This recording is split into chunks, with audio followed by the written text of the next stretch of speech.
Muy buenas noches, bienvenidos a La Controversia, un programa de la Franja de Opinión de Canal Capital. Transmitimos en directo temas de coyuntura, temas vitales del país, de la capital, y traemos siempre a un grupo de invitados, a veces protagonistas de la noticia, a veces analistas de la noticia. Hoy estamos con un grupo de analistas, con un grupo de personas que van a hacer aproximarse a las elecciones, a lo que ocurrió ayer. Y bueno, teníamos unas expectativas enormes sobre cambios importantes en el mapa político, sobre las implicaciones de estas elecciones para los temas fundamentales del país, como la paz. Teníamos unas expectativas de que algunos actores políticos iban a llegar, iban a variar, digamos, toda la estructura política del Congreso. De eso vamos a hablar. ¿Se dio eso? ¿No se dio? Y para eso tenemos unos invitados especiales. Salud Hernández Mora, periodista, columnista del Tiempo, periodista del periódico El Mundo de España. Muchas gracias, Salud, por venir. Muchas gracias a ti por la invitación. Laura Wiss, ella es la directora del Congreso Visible, también es del Departamento de Ciencia Política de los Andes, politóloga. Sí, señor. Politóloga. Entonces, muchas gracias, Laura, por acompañarnos.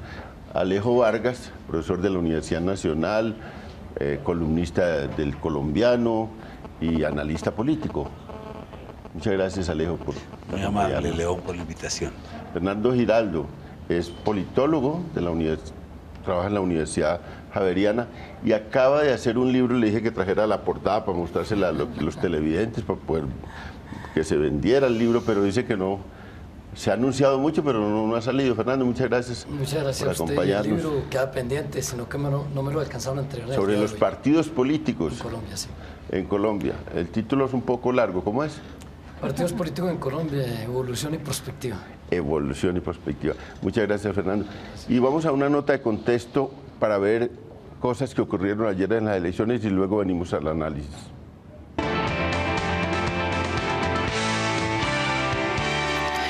Jornada electoral del pasado 9 de marzo, las autoridades instalaron 10.727 puestos de votación en 1.102 municipios de todo el país, atendiendo a 32.7 millones de electores. En total se presentaron 2.324 candidatos para los 102 escaños del Senado, los 166 de la Cámara de Representantes y los 5 del Parlamento Andino.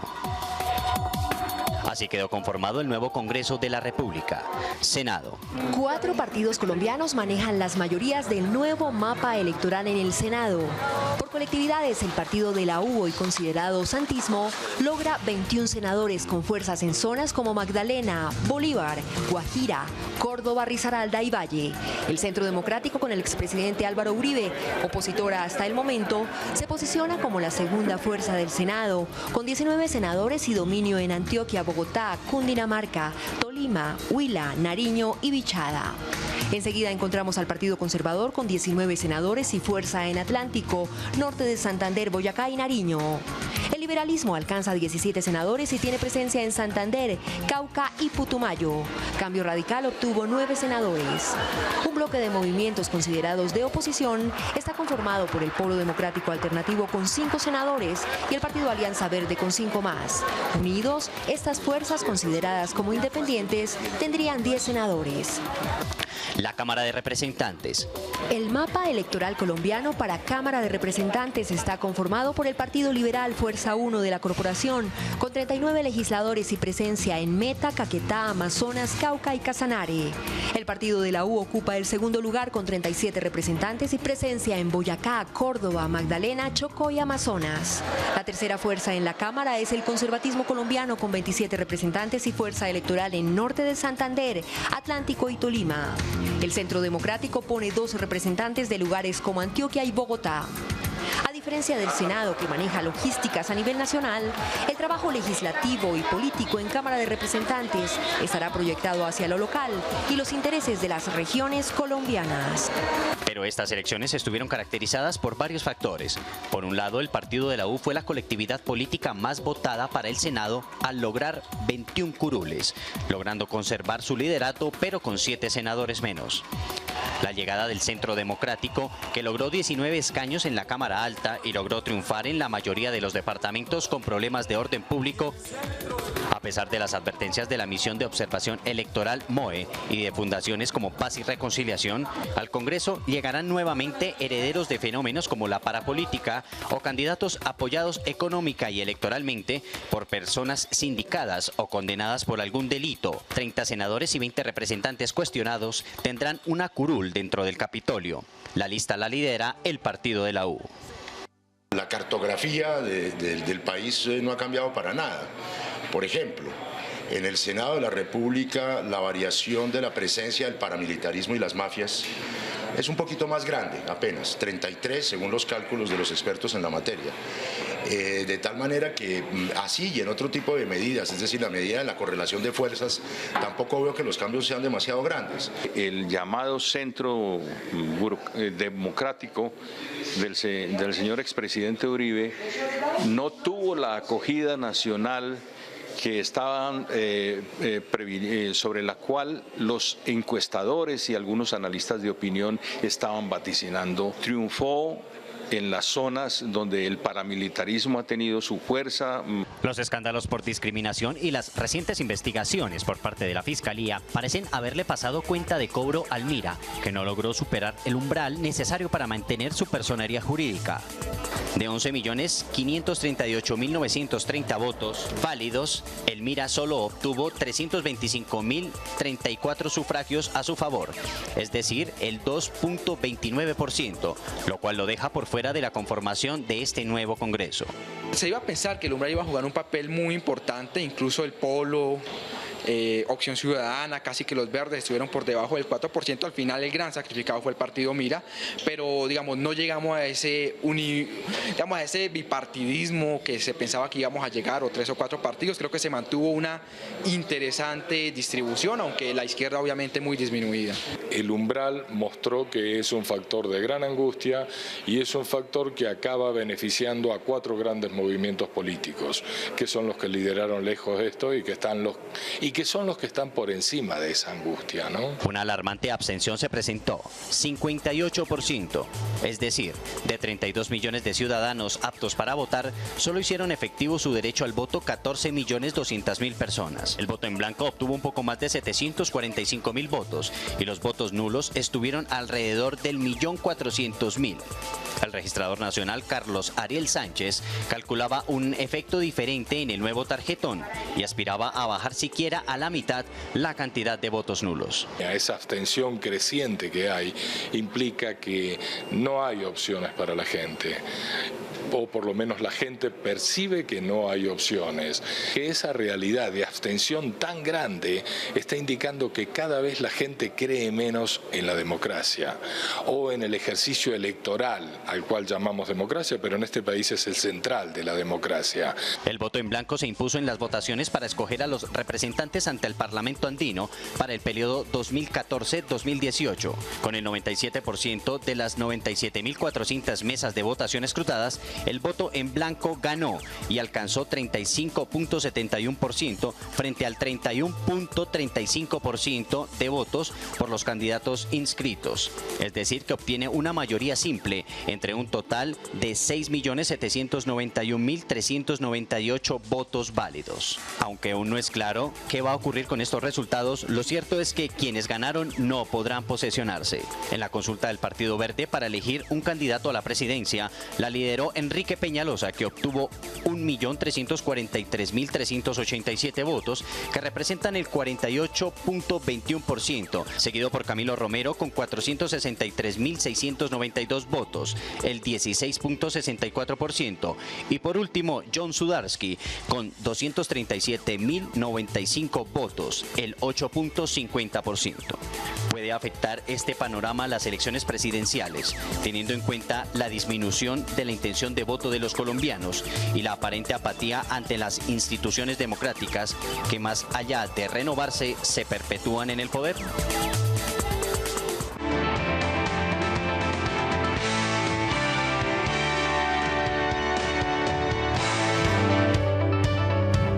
Estamos en la controversia sobre el tema del día, el tema de todos los medios, el tema de toda la gente en sus casas, el tema de las elecciones de ayer.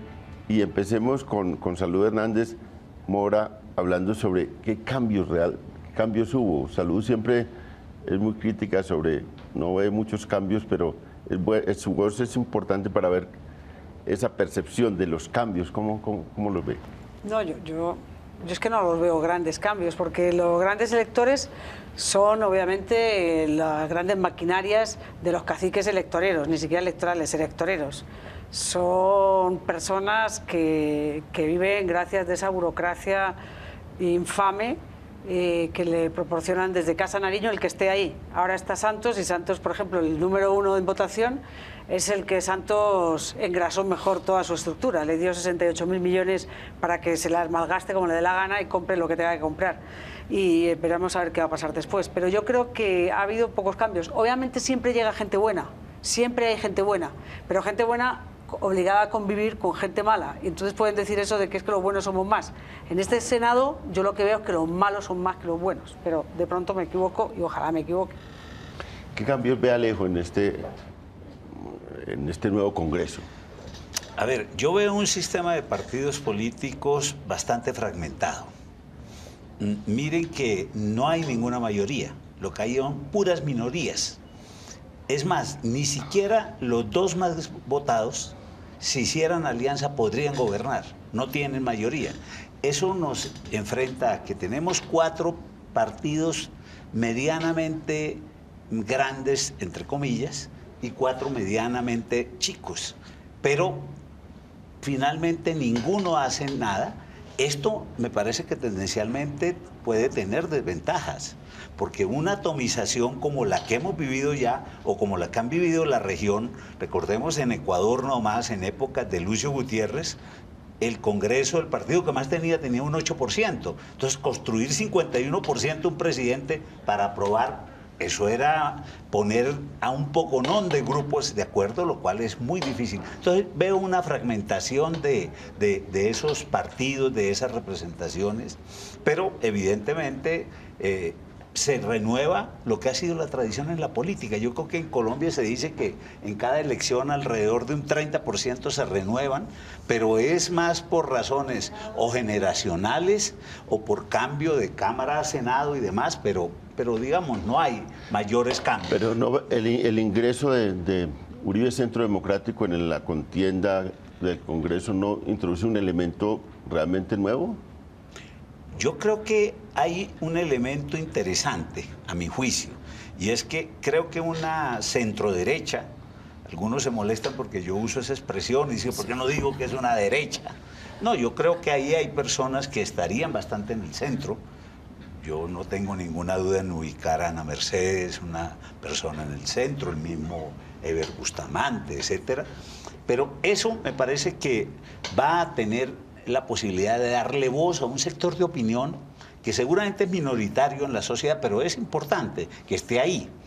Ojalá en la izquierda tuviéramos un sector también igual de importante. Sin embargo, yo veo ahí muy desbalanceado eso que llamaríamos la izquierda, porque esa ha sido la tradición colombiana de unas peleas entre ellos, que hace que desafortunadamente el Alianza Verde y el Polo, que son los que ubicaríamos ahí en esa centroizquierda, pero eso también es muy enredado, porque yo no sé si Iván Name de los Verdes lo podemos ubicar en la izquierda o es de los Name, pero estaba ahí en los Verdes, ¿qué vamos a hacer? Entonces digo, pero ese sector realmente es más débil, para por lo menos que esas voces distintas de la opinión se escuchen allí en el Senado y tengan participación en las discusiones.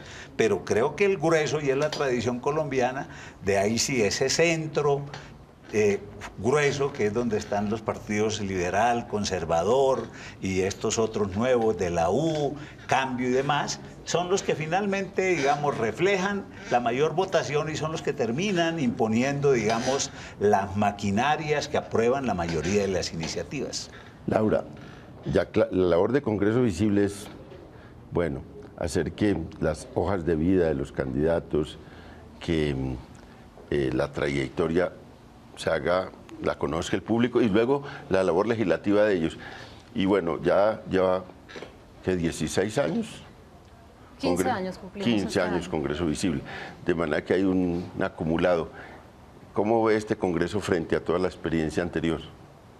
Bueno, yo creo que es un congreso que va a ser interesante. Yo creo que sí hay cambios y uno de los cambios importantes es justamente el tamaño de la oposición que va a tener el presidente que llegue, que probablemente va a ser el actual presidente, pero eso todavía no lo sabemos. Habrá que esperar a los resultados presidenciales. Creo que el tamaño de la oposición, teniendo una lista uribista grande como la que vimos elegirse ayer, va a ser importante para las discusiones y los debates que se van a dar al interior del Congreso. Creo que va a haber un poco más de polarización probablemente porque estamos viendo un partido que gana 20 curules, 19 curules que se ubican del centro a la derecha del espectro ideológico. Tenemos otros partidos que están ubicados entre el centro y la derecha también, pero no tan a la derecha, y tenemos otros partidos chiquitos, pero que también van a tener un peso importante en las discusiones, que son los partidos más de izquierda, con un gran elector que fue el senador Robledo, que lo conocemos como un senador que ha dado debates interesantes al interior de la institución y que ha dado discusiones que han puesto también sobre la mesa temas que son de carácter internacional muy interesantes. Entonces yo creo que el tamaño de la oposición en este caso replantea un poco el juego de las fuerzas que va a haber en el Congreso actual. Vamos a ver qué pasa con el Partido Conservador en su decisión de o unirse a la mayoría de la coalición de gobierno, o veremos qué otra alternativa toma en el camino, y a partir de ahí podremos hacer análisis más claros. Yo creo que es un congreso interesante, creo que hay unos congresistas que van a dar discusiones muy interesantes al interior de la institución, de diferentes tendencias ideológicas, y creo que eso le aporta a la discusión democrática. Creo que hay congresistas muy buenos que se eligieron. Por supuesto que también hay congresistas que vienen de las maquinarias de los partidos tradicionales, que probablemente algunos de ellos tienen vínculos con la parapolítica, como lo sacaron a relucir en las noticias en estos días, pero pues eso es parte de la elección que tuvimos ayer y parte del juego democrático.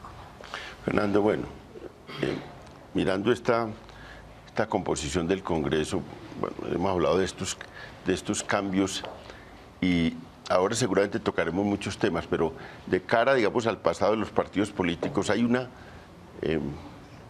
transformaciones ahí, digamos, por ejemplo, para decir, el Centro Democrático dice ayer el expresidente Uribe, el senador Uribe, como le dice Juan Manuel Santos ayer, que tuvo un segundo decoroso lugar en las elecciones, el senador Uribe, que dijo, nació el Centro Democrático, le ve perdurabilidad a este partido, y cómo ve los demás partidos y su historia ahí en el Congreso, cómo se refleja eso.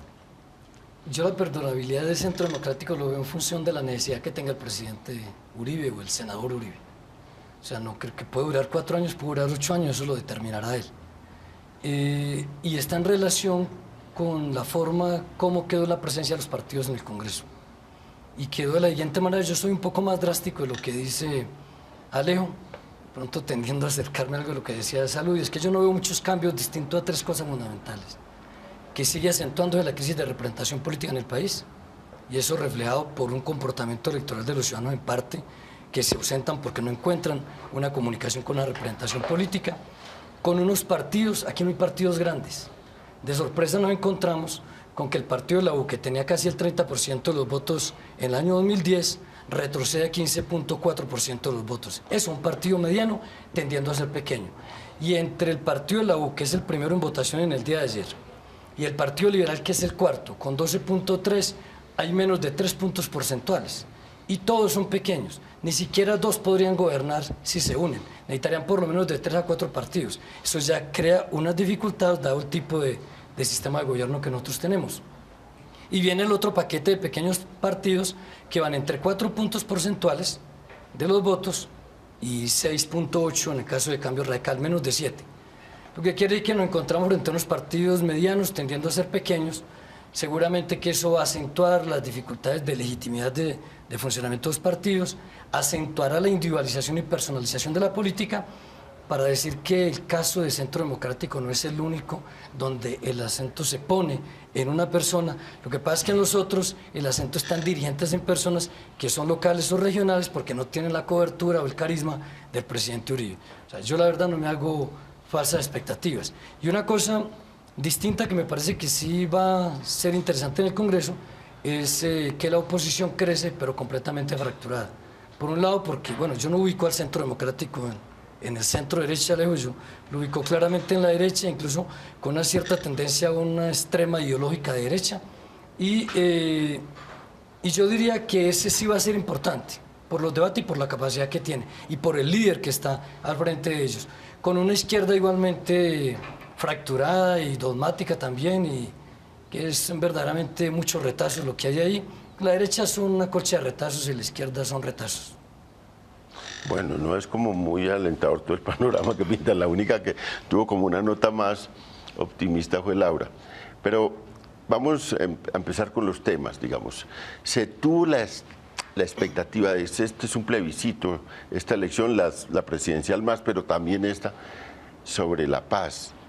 Este congreso se decía se va a hacer un congreso histórico porque le toca tramitar todo lo que viene de La Habana, hacer las reformas que se acuerden allá entre la FARC y el gobierno, y luego la negociación entre el ELN y el gobierno.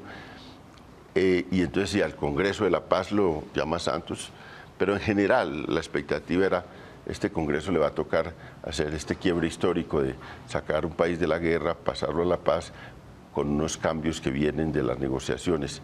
Sí, Salud, sí, esa expectativa sí es cierta. Es que yo como creo que tan importante como la violencia o el conflicto armado es la corrupción, me parece más importante incluso, y una de las razones por las cuales sigue existiendo BACRIM, no se combate como se debe a las FARC, no se combate nada, es por la corrupción tan brutal que hay, y este Congreso no tiene la menor intención, la menor voluntad de combatir la corrupción. Creo que estamos como al principio, es decir, si es que un problema más grave todavía que el conflicto es la corrupción, y tenemos ahí unos ejemplares divinos, avalados por el presidente, engrasados por el presidente, igual que el anterior, pero es que estamos en esta legislatura, y todos felices y contentos, y sale un presidente a presumir de una victoria con una serie de caciques que a mí me daría pena. Al menos yo ganaría y me callaría y diría que hable otro, que hable Germán Vargas, que de pronto de eso sabe más que yo. Pero yo ponerme a dar la cara y a presumir de que tengo al ¿cómo se llama este que siempre se me ha atragantado el nombre? Al Musa este. Musa Besaile. Besaile, por Dios, 68.000 millones que le acabo de regalar para que... 68.000 millones. Y luego una niña de 25 años que tiene 105.000 votos. ¿De dónde se cree que salen esos votos? Es que la gente quiere renovación, que ese rollo con otros. Entonces, tú me dices, ¿Congreso de la Paz? No, es que además que Congreso de Paz con 28% que han votado. De votos efectivos son 28%.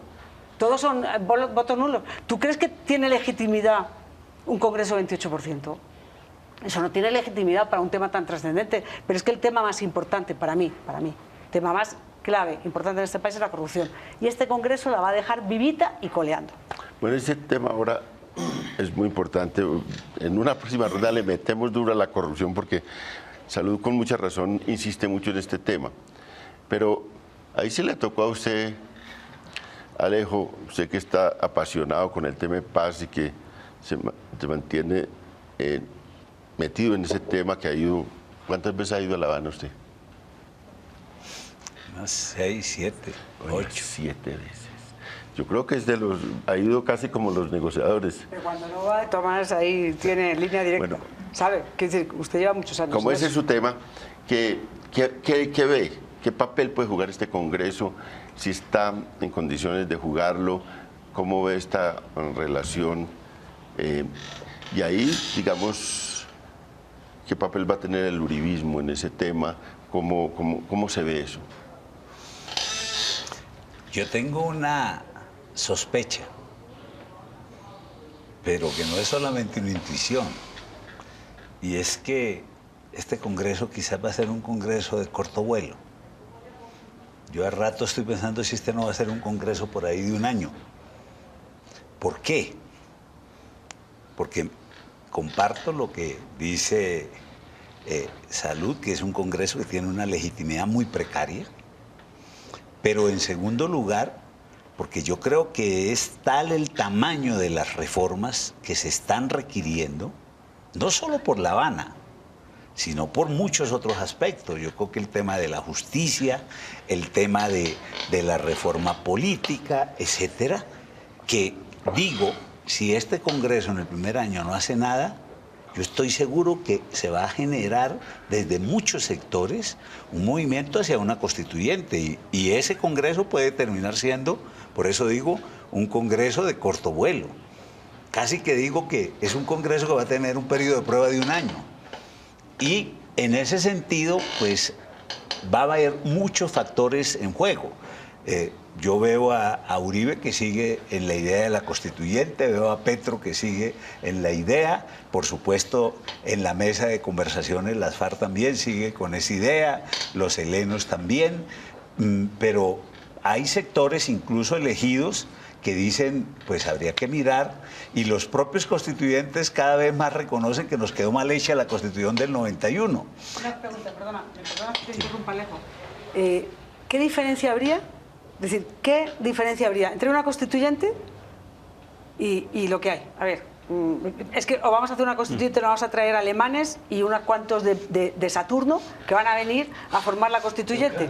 No, en eso estamos de acuerdo. Es decir, yo siempre he dicho, primero, todos los congresos del mundo están compuestos de congresistas buenos, regulares y malos. Eso no, ángeles no existen en los congresos. Y segundo, los congresos dan lo que dan las sociedades. Entonces, allá están en buena medida mucho de lo que hay en la sociedad.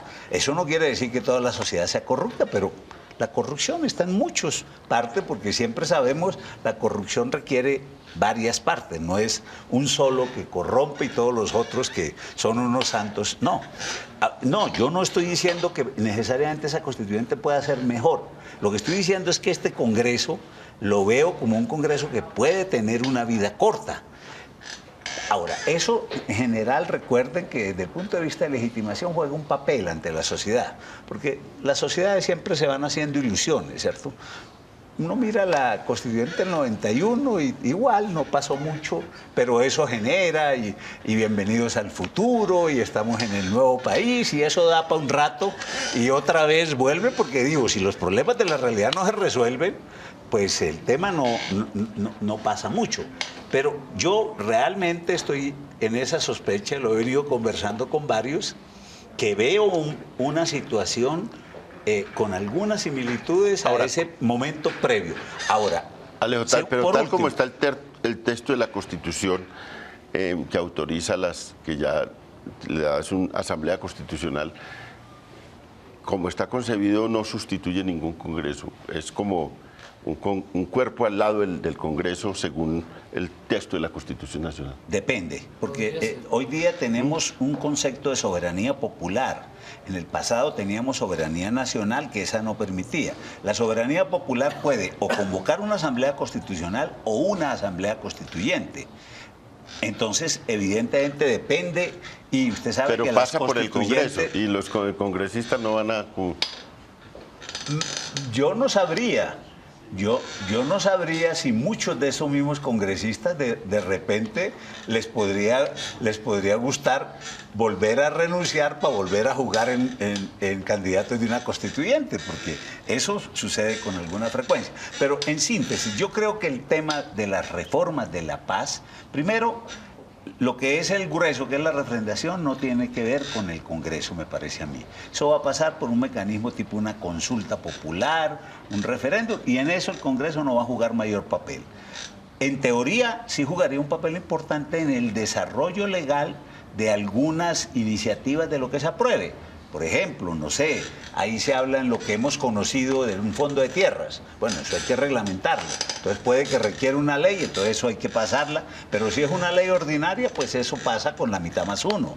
a no ser que sea una ley estatutaria que requeriría una mayoría calificada. Entonces, en ese sentido, más allá de esa rimbombancia del Congreso por la Paz, yo lo que creo es que el gobierno va a tener, el gobierno Santos, si es el que lo reeligen, como pareciera ser lo más probable, va a tener una mayoría para sacar esa serie de iniciativas. Pero lo que yo veo, y es mi preocupación, es que se acentúa ayer, es que con una legitimidad tan precaria el Congreso es un Congreso muy débil. Si es precaria esa legitimidad, si es tan precario, digamos, la representación en el Congreso. Pues del fue el país. Congreso que elegimos los que salimos a votar. Sí, hubo muchísima abstención, pero no es una abstención que no se haya repetido en el pasado. Es decir, en Colombia el voto no es obligatorio y mucha gente deja de votar.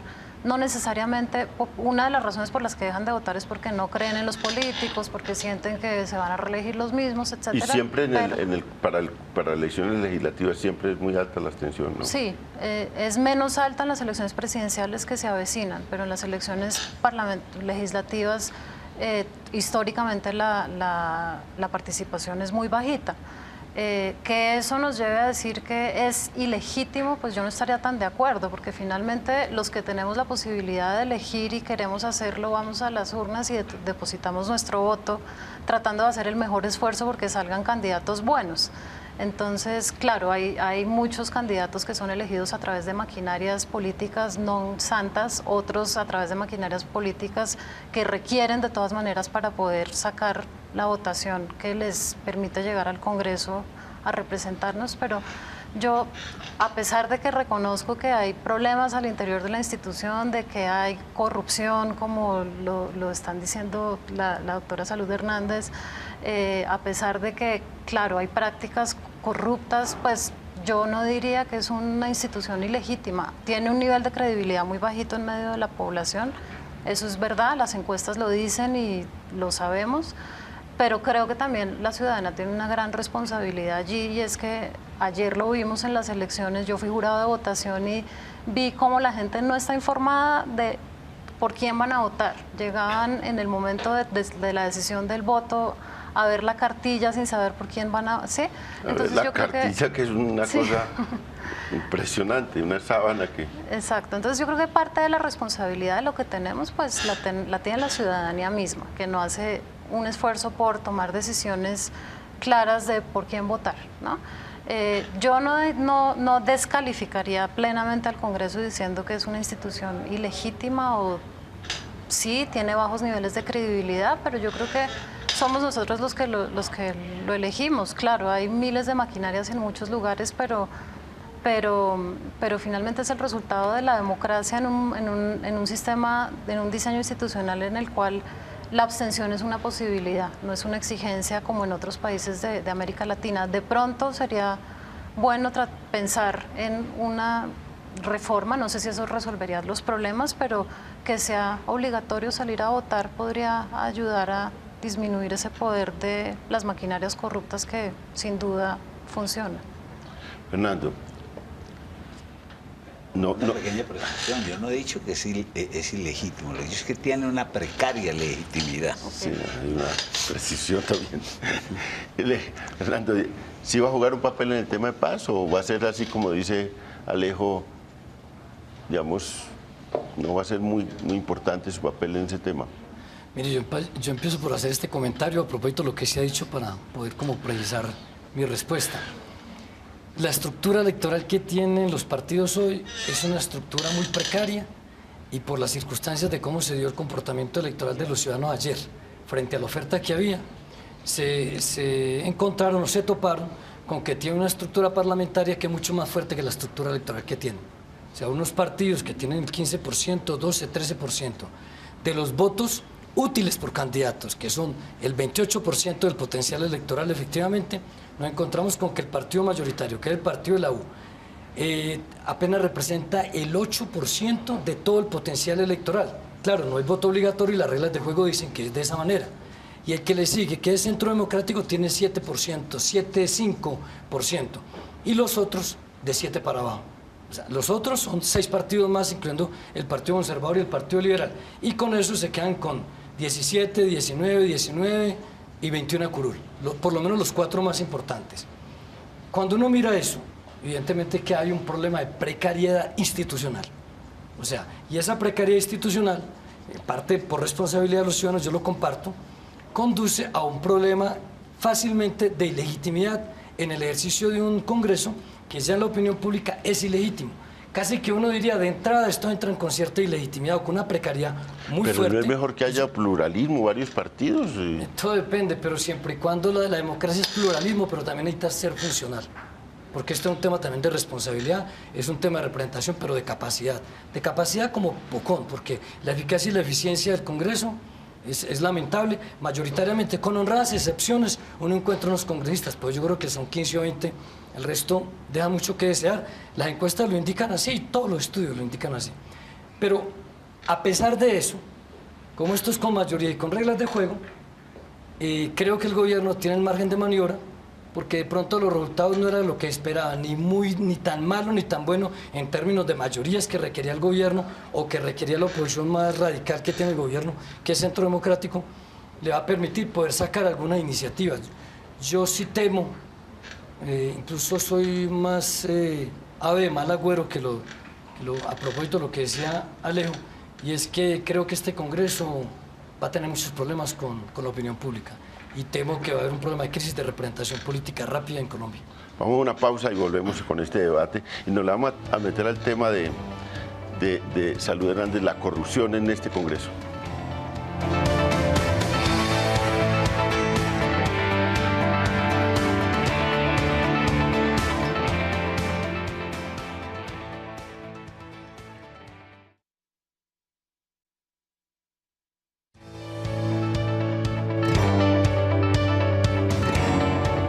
Estamos en la controversia, transmitiendo en directo de Canal Capital, un programa de su franja de opinión, y el debate es el debate del día de todos los medios, el debate sobre las elecciones que acaban de pasar, las elecciones legislativas, como dijimos desde el principio, unas elecciones que habían despertado muchas expectativas, que hoy ya lo tenemos al frente, la realidad de lo que ocurrió, que en la nota de contexto se vio cómo quedó la composición. Y vamos con Laura Wills. Laura, el tema de salud sobre la corrupción, las distintas manifestaciones de corrupción, una de la cual yo conozco bastante porque desafortunadamente creo yo me he dedicado a estudiar eso en los últimos 12 años, que es el fenómeno de la ilegalidad y la política, los paramilitares y la política, las mafias y la política, y otra del manzanillismo tradicional más exacerbado, dice Salud ahora, de la corrupción que viene por esta cosa indebida o que traspasa los límites también de lo debido, el clientelismo, el saqueo del erario público, la venta del Estado para obtener, digamos, ventajas electorales. ¿Este Congreso mejora, empeora frente a lo anterior? ¿Qué fenómenos se ve desde Congreso visible?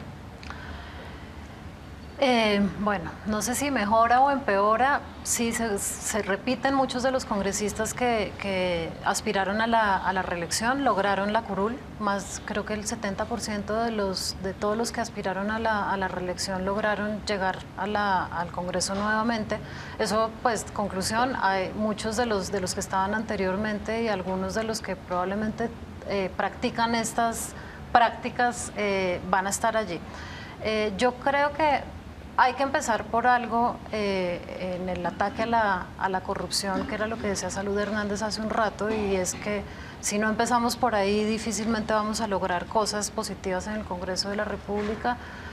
Y yo creo que hay esfuerzos que se están haciendo para promover más transparencia al interior de la institución. Por supuesto que falta mucho por recorrer, pero uno de los esfuerzos que se ha hecho, y no es el único, es el que hacemos en Congreso Visible, que es hacer visibles las hojas de vida de los congresistas y tratar de estar pendientes de todo lo que hacen al interior de la institución como legisladores. Entonces, sabemos quiénes son, sabemos sus biografías, sabemos cómo votan ciertos proyectos, las leyes o los proyectos de ley que se discuten al interior del Congreso, sabemos qué debates de control político hacen al interior de la institución. Yo creo que esto es información muy importante que ojalá sea masivamente compartida con la ciudadanía y con otras ramas del poder público, porque es una forma a través de la cual le estamos diciendo a los congresistas, los estamos observando y queremos que hagan su labor bien. Por supuesto que hay muchas prácticas que son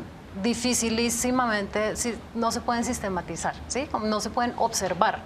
Y ese es el problema que hay con el tema de la corrupción, y es que es algo que difícilmente podemos ver y podemos palpar muy directamente y sistematizar como podemos sistematizar la forma como un congresista vota un proyecto de ley.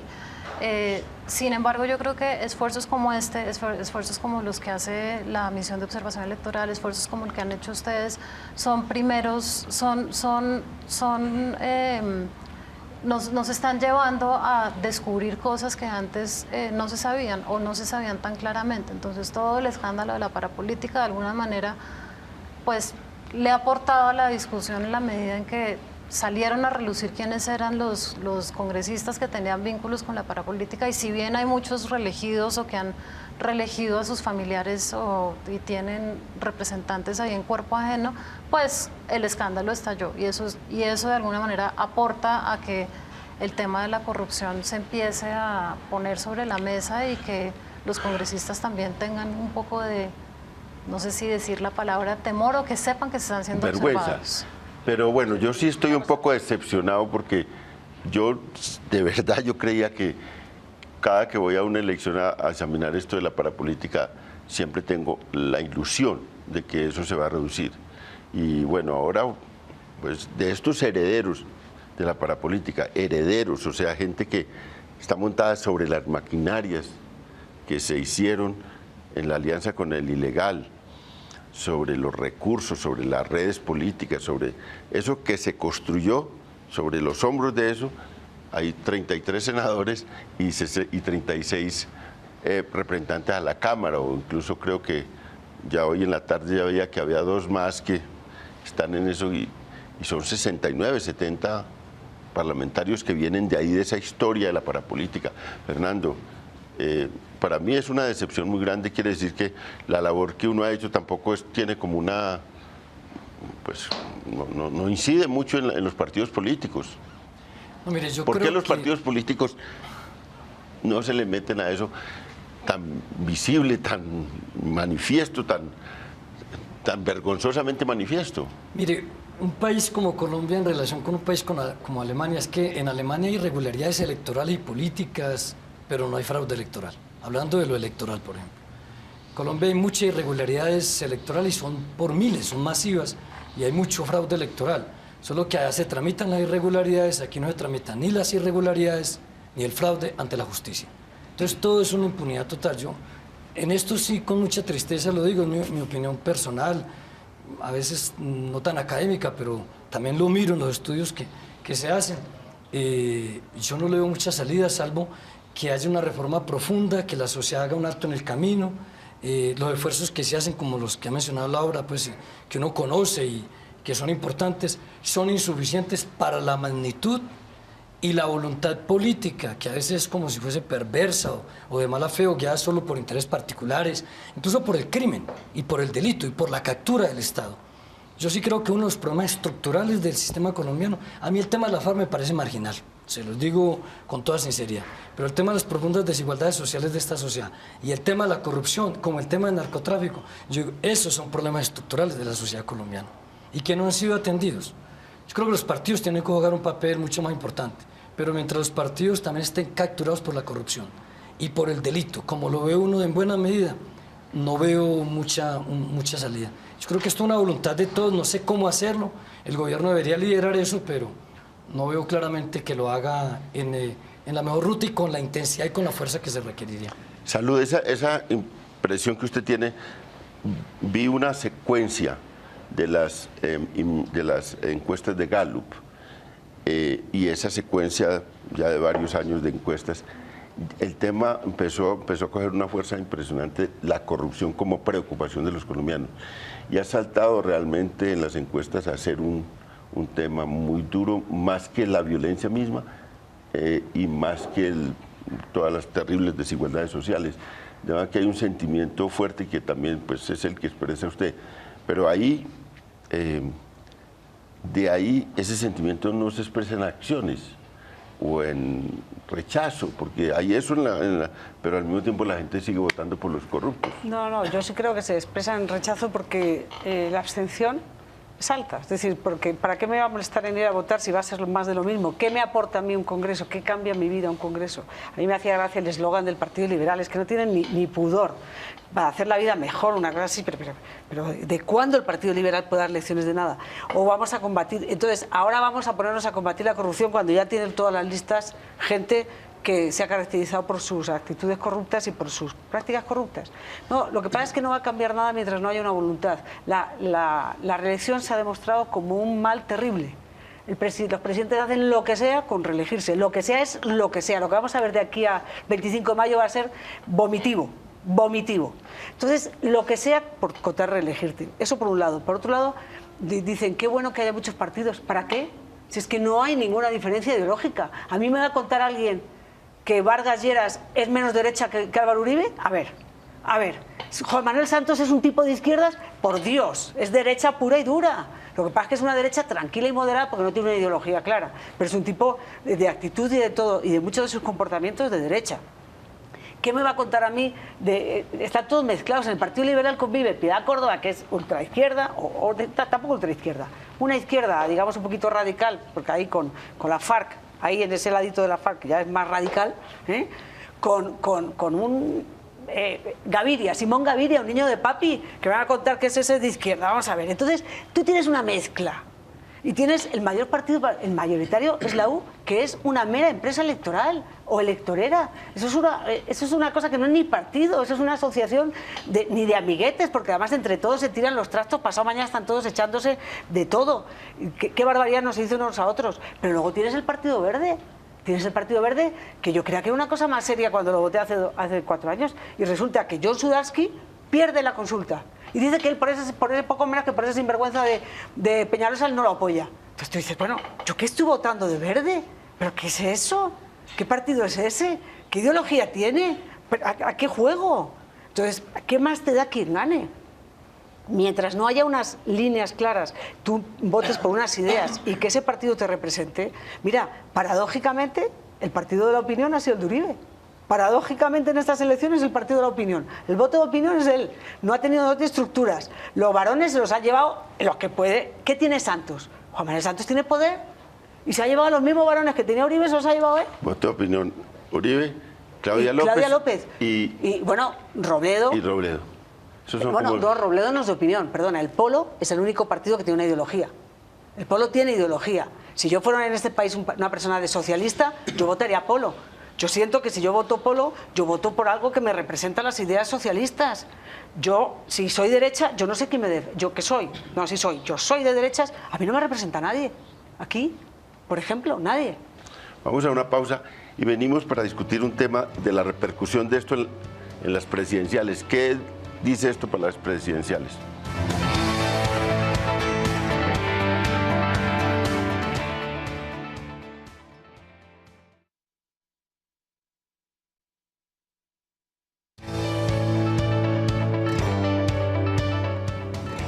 Estamos en la controversia discutiendo el tema del día, las elecciones.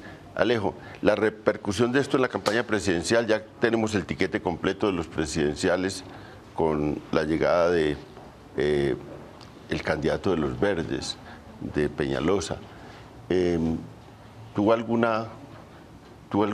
alguna incidencia estas elecciones legislativas sobre lo que la forma como venía la campaña? Tenemos poco tiempo, pero quisiera que... Pues en principio yo veo que es bastante más difícil por ahora la posibilidad de que este tema se resuelva en primera vuelta.